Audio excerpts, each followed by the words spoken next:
Hello my viewers, welcome back to the channel. And by the video title, you know what this video is about. Diontae Johnson was traded earlier today. The Steelers news have been absolutely crazy. I know I did a Patrick Queen video. I'm supposed to do another video about free agency.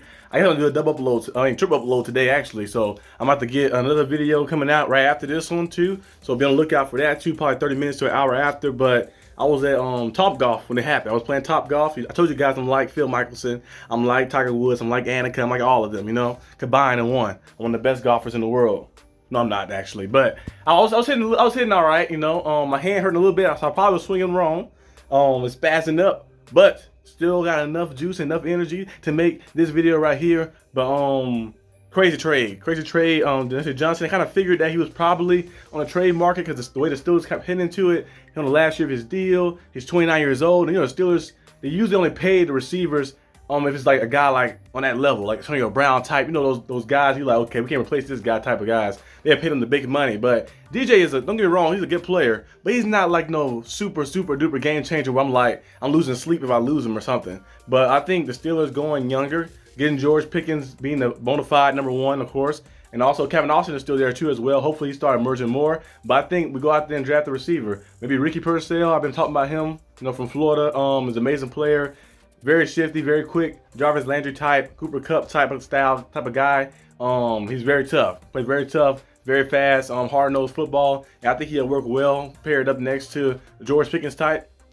Or we can go out there and maybe draft a receiver in the first round. Maybe a Brian Thomas Jr., you know, from LSU. Or the guy Rome from Washington, yeah, as well. So we can find some guys maybe in the first round. That still was to go first round and take a receiver. I know Marvin Harrison Jr. is going to be gone already, of course. He's going to be gone within the first 5 picks, but you never know what can happen. You never know what can happen in the NFL. But I'm hoping that the Steelers find a receiver. Most likely they probably draft one in the second round, maybe second, third round. They always find guys kind of in the later midst of things, and the draft class is very high too as well. And we also could draft a receiver and sign a veteran receiver. Tyler Boyd played in Pittsburgh before. He played in Pittsburgh Panthers in college. The Steelers supposed to have been drafting him. You know, he thought he was going to the Steelers, but the Steelers did a swerve a little bit. He went to the Bengals, and then he's a free agent now, I think, too, as well. So adding him wouldn't be bad. Imagine him in the slot, the rookie receiver you draft on the outside, and you have Calvin Austin as your the burner. Basically, you put him in different spots as a gadget player. That could work well too. So we'll see what the Steelers do. But I think we got some pick swaps. I think we traded we swapped like our 6th and 7th round picks or something like that in that sense. But I think the Steelers are gonna do a very good job this year because the roster looked nice. Patrick Queen added to the team. Now we got Diontae Jackson. Diontae Jackson is a speedster. He's from LSU as well. I think he ran a 4.33 at college. I remember a 40-yard combine. Every time I think of Diontae Jackson, I always think of the play that Antonio Brown caught the touchdown. I don't know. Remember when we played the Panthers when Big Ben threw like 5 touchdowns in that game, and Antonio Brown, and then we put 50 points on the Panthers. With TJ Watt had the big hit on Cam Newton, and Cam Newton was still there. Antonio Brown ran that streak route and stacked Diontae Johnson and just caught it on him and his little dance in the end zone. I always think about that play. We had the color rush on Thursday, but hopefully that doesn't happen when he plays for us. He has speed. He has a speed to match a lot of different receivers. Very fast. He's a solid player. He's not like a super duper game changing type of cornerback. He could be a Pro Bowl level corner if he stays stable, but I think he's a pretty good guy, pretty decent player. I think he's an upgrade over Leon Wallace because he's faster and he's better in man-to-man coverage as well. Too, I think he'll fit well with the Steelers. The Steelers did a good job in getting him. So I hope. What's his name? Fix that. His mic.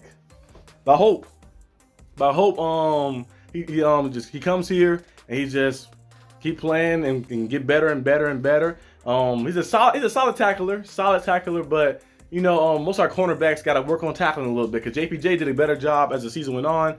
But hopefully, he gets better and better. And Diontae Jackson, I think he's 28 years old. I'm not mistaken, 28, 29. He's like 27, 28, around that range. I don't know exactly his age is. So hopefully I know his tackling has improved a lot too. So hopefully he gets better in the Steelers system. We'll see how things go. But DJ getting traded was crazy.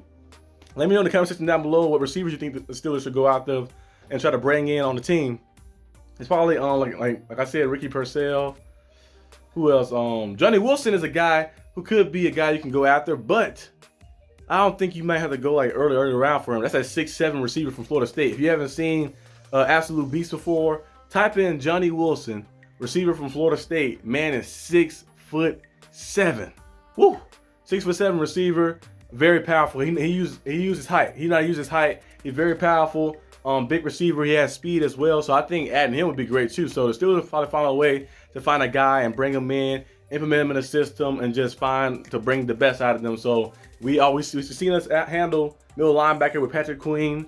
We got another cornerback now. We probably still draft a corner, probably later rounds too as well. I think Cooper DeJean would be a great addition too. The Steelers were able to get him first pick. He can be our safety. He's a guy who can very versatile. He can play safety, he can play inside and guard people in the slot, guard people outside as well. He probably can play linebacker as well because he's a very good tackler too. So he can play all around the field. He's like a queen chess piece. You can put him anywhere. He's able to skip that way, and that way. So adding him would be great. But our defense looking good. I love Mr. Khan. Coach Tomlin, these guys going out there and they actually going out there trying to win it right now. Instead of waiting for us to just let things fall in order, playing aggressive. See what the Rams did when they went all in, they won a Super Bowl. You see what team like the 49ers going all in. Now they didn't win a Super Bowl, but they got to the Super Bowl like that. And they've been in the Super Bowl window. They've been going out there trading and bringing in a lot of big time names to try to go out there and win. So I'm happy the Steelers are trying to do more of that and trying to go out there and just say, hey, we're gonna win it now. TJ Watt is in his prime. Cam Hayward on the verge of retirement. Alex Highsmith in his prime. Minkah Fitzpatrick in his prime. We got young JPJ. We got George Pickens. We got Russell Wilson now too.